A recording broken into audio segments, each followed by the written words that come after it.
अस्सलामुअलैकुम फ्रेंड्स। तो कैसे आप सब लोग, उम्मीद है सब लोग खैरियत से होंगे, आफियत से होंगे। तो ये आज हमारा एमसीक्यू सेशन है, पार्ट नंबर टू किस टॉपिक पे? इंट्रोडक्शन टू कंप्यूटर्स पे। बिल्कुल इजी सा टॉपिक है, इसीलिए एमसीक्यूज भी इजी ही है क्योंकि टॉपिक भी इजी है। तो चलिए देख लेते हैं। हमने पिछली बार 35 क्वेश्चंस एक एमसीक्यू सीरीज में किए थे पार्ट नंबर 1 में। तो इसका प्रोसेस ये रहेगा, मैं लगभग करीब 20 से 30 क्वेश्चंस तक खुद पढ़ाऊंगा और कुछ 5 क्वेश्चंस आपको होमवर्क के लिए रखूंगा। ठीक है, आई होप आप इसको एंजॉय करेंगे। और कमेंट सेक्शन में अपना स्कोर भी बता दीजिए। कमेंट सेक्शन में आप अपना स्कोर बता दीजिए कि आपने कितना इसमें स्कोर किया। अगर आप इसको वीडियो को पॉज करेंगे उसके बाद देखेंगे कि इसका आंसर क्या आएगा। तो ऐसे करके आप बता सकते हो अपना स्कोर मुझे कमेंट सेक्शन में जरूरी। अब देख लीजिए, क्वेश्चन है यहां पे, इंटीग्रेटेड सर्किट्स और chips used in computers are made with. मैंने आपको पढ़ाया है, जो आपके पास आईसीज होती है, इंटीग्रेटेड सर्किट्स होती है बेटा, उनको कौन सा मटेरियल यूज होता है, किस मटेरियल से वो बनते हैं? आपको याद रखना है सिलिकॉन। क्यों बनते हैं सिलिकॉन से? क्योंकि वो सेमीकंडक्टर होता है। क्या होता है? सेमीकंडक्टर। और सेमीकंडक्टर से क्यों बनता है? इसको क्या बोलते हैं? आईसी। उसका भी एक रीजन है। वो क्या रीजन है? क्योंकि आईसीज में होते हैं ट्रांजिस्टर्स, और ट्रांजिस्टर्स होते हैं, और ट्रांजिस्टर्स किसकी वजह से बनता है? ट्रांजिस्टर्स बनता है सेमीकंडक्टर की वजह से। ठीक है, कि हेल्प से ही बनता है। ट्रांजिस्टर में सेमीकंडक्टर मटेरियल यूज होता है। तो इसका मतलब ऑप्शन नंबर 4 इसका करेक्ट आंसर होगा बेटा। आगे चलिए, आगे चलिए। हमारे पास एक और क्वेश्चन है, मान लेते हैं question number 37। A complete electronic circuit with transistors and other electronic components on a small silicon chip। एक सिलिकॉन चिप। ये तो ऊपर वाला ही सवाल आ गया। क्या बोलते हैं? उल्टा आ गया। अब क्वेश्चन नंबर 36 का उल्टा आ गया। ये तो आप खुद कर सकते हैं, मुझे दिखाने की जरूरत नहीं है। PCs are considered fourth generation and contain. जो हमारे पीसीज होते हैं उनमें क्या होता है? इनमें से इंफॉर्मेशन, डेटा, वैक्यूम ट्यूब्स। देखिए वैक्यूम ट्यूब्स तो नहीं होता है। क्यों? वैक्यूम ट्यूब्स किसके साथ होता है? फर्स्ट जनरेशन के साथ। इसका मतलब ये नहीं हो सकता है, वैक्यूम ट्यूब्स नहीं होगा। माइक्रो प्रोसेसर होता है। तो यही इसमें देखना पड़ेगा, आपको याद दिलाना पड़ेगा कि मैंने आपको बोला था कि जहां फोर्थ जनरेशन है ना, वहां से माइक्रो प्रोसेसर उनमें होता है। तो इसका मतलब इसका आंसर क्या बनेगा? माइक्रो प्रोसेसर बनेगा। तो इसका राइट आंसर होगा माइक्रो प्रोसेसर। याद दिलाना है, जो मैंने पढ़ा है पीओ में आया है, अच्छी लेवल का क्वेश्चन है। अब उसके बाद आगे चलते हैं हम बेटा नेक्स्ट क्वेश्चन पे। तो नेक्स्ट क्वेश्चन है, artificial intelligence is an example of. किसकी एग्जाम्पल है? मैंने आपको बोला था आर्टिफिशियल इंटेलिजेंस जो है एआई, इसको 5th जनरेशन में लाया गया। इसका मतलब इसका आंसर होगा ऑप्शन नंबर 5। 39 का ऑप्शन नंबर 5 होगा।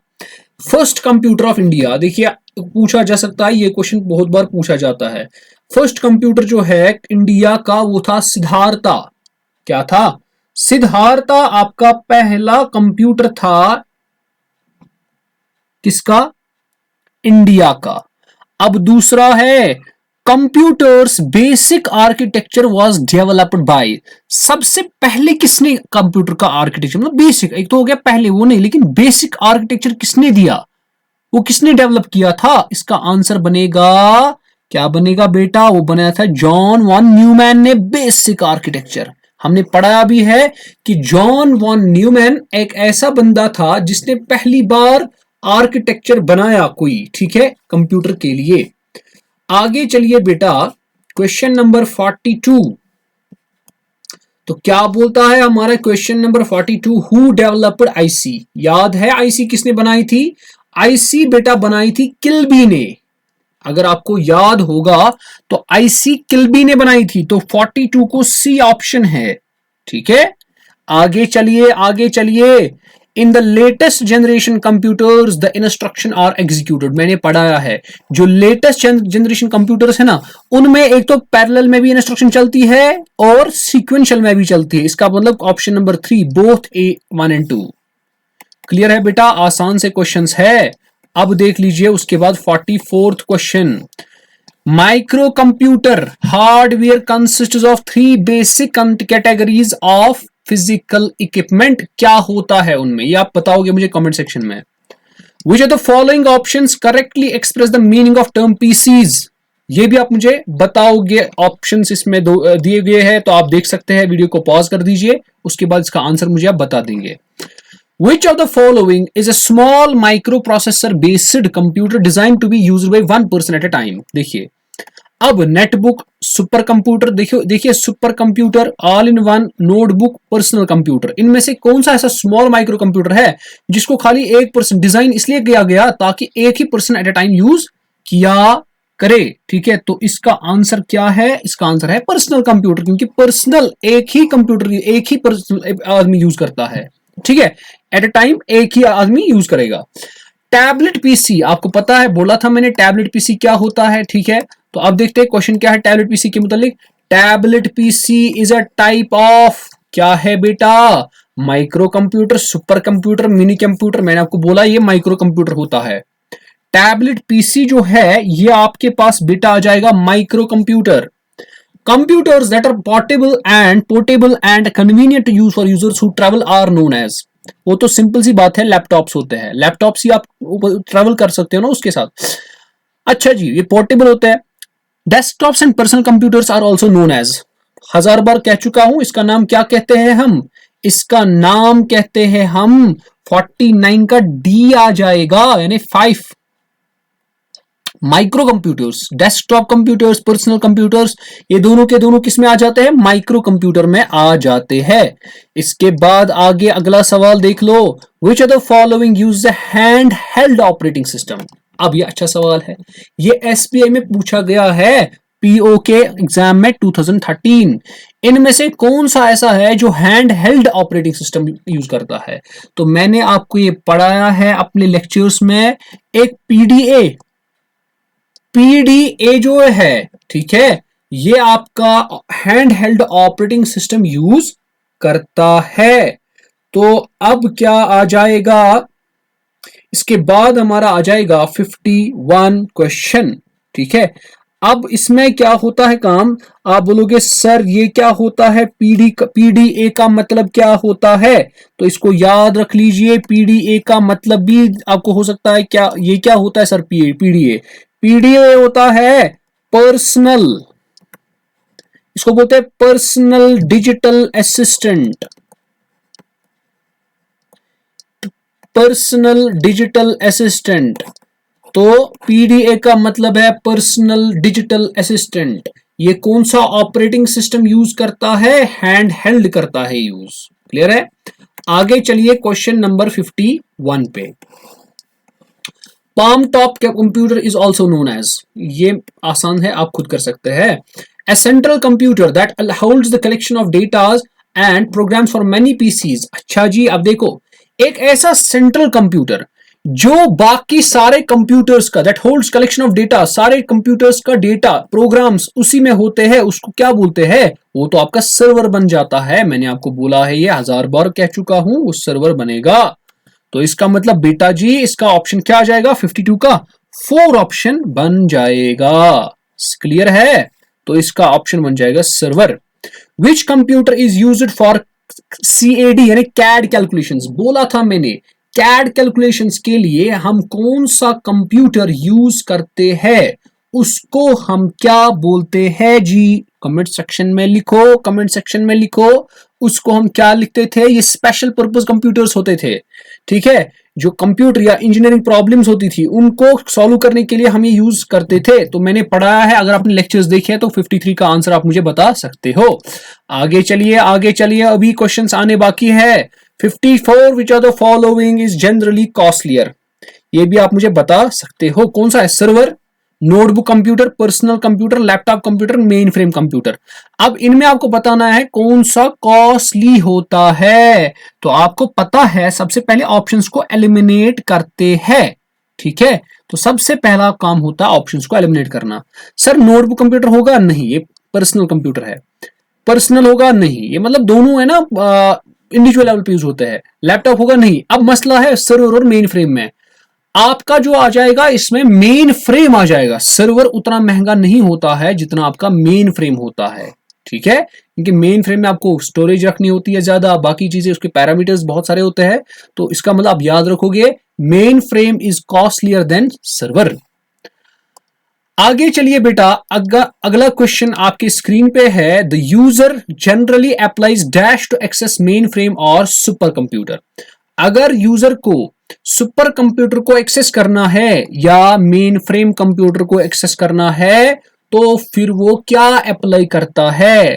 टर्मिनल, नोड, डेस्कटॉप, और चौथा ऑप्शन है इसका हैंडहेल्ड। तो इसका आंसर आ जाएगा नोड, वो नोड को अप्लाई कर लेता है। क्लियर है? अब देख लीजिए आगे और क्वेश्चंस हमारे स्क्रीन पे क्या है। ओके 56 आपको करने की जरूरत नहीं है। A dash is a large, ये भी अच्छा। अब ये है 58 देखते हैं। First super computer developed in India is, पहला सुपर कंप्यूटर कौन था बेटा इंडिया में जो बनाया गया? मैंने आपको पढ़ाया है वो परम था, PARAM, परम। परम पहला था, ठीक है। अब आ जाते हैं ये वाला 59, ये आउटडेटेड क्वेश्चन है, इसको हम कंसिडर नहीं करेंगे, इसको छोड़ लेते हैं। ओके, प्रत्युष सुपर कंप्यूटर, ये जो प्रत्युष था, ठीक है, ये जो सुपर कंप्यूटर है ये किसके लिए डेडिकेट हुआ था? ये किसके लिए ज्यादा बनाया गया था? तो आप याद रखोगे ये किस पर्पस के लिए ज्यादा बनाया गया था। ये इसका जो आंसर है, यहां पर पहले ऑप्शंस चेक करते हैं, multimedia, weather forecasting, recreation and military personal. तो इसका आंसर आ जाएगा weather personal, weather forecasting, sorry, weather forecasting के लिए इसको ज्यादा यूज किया गया। तो ऑप्शन नंबर इसका क्या आएगा? Option number 2। अब आ जाते हैं हम 61 क्वेश्चन पे, आ जाइए ऊपर वापस 61 क्वेश्चन पे। 61 क्या है? Which of the following is the India's first multi petaflop super computer? सबसे पहला मल्टी पेटाफ्लॉप। देखिए अभी हमने पढ़ा जो इसके पास पहला जो इसके पास ये है सुपर कंप्यूटर, पहला सुपर कंप्यूटर हमने अभी देखा। अभी देखो नीचे और दिखा देता हूं, पहला सुपर कंप्यूटर था इंडिया में परम, ठीक है। पहला सुपर कंप्यूटर कौन था?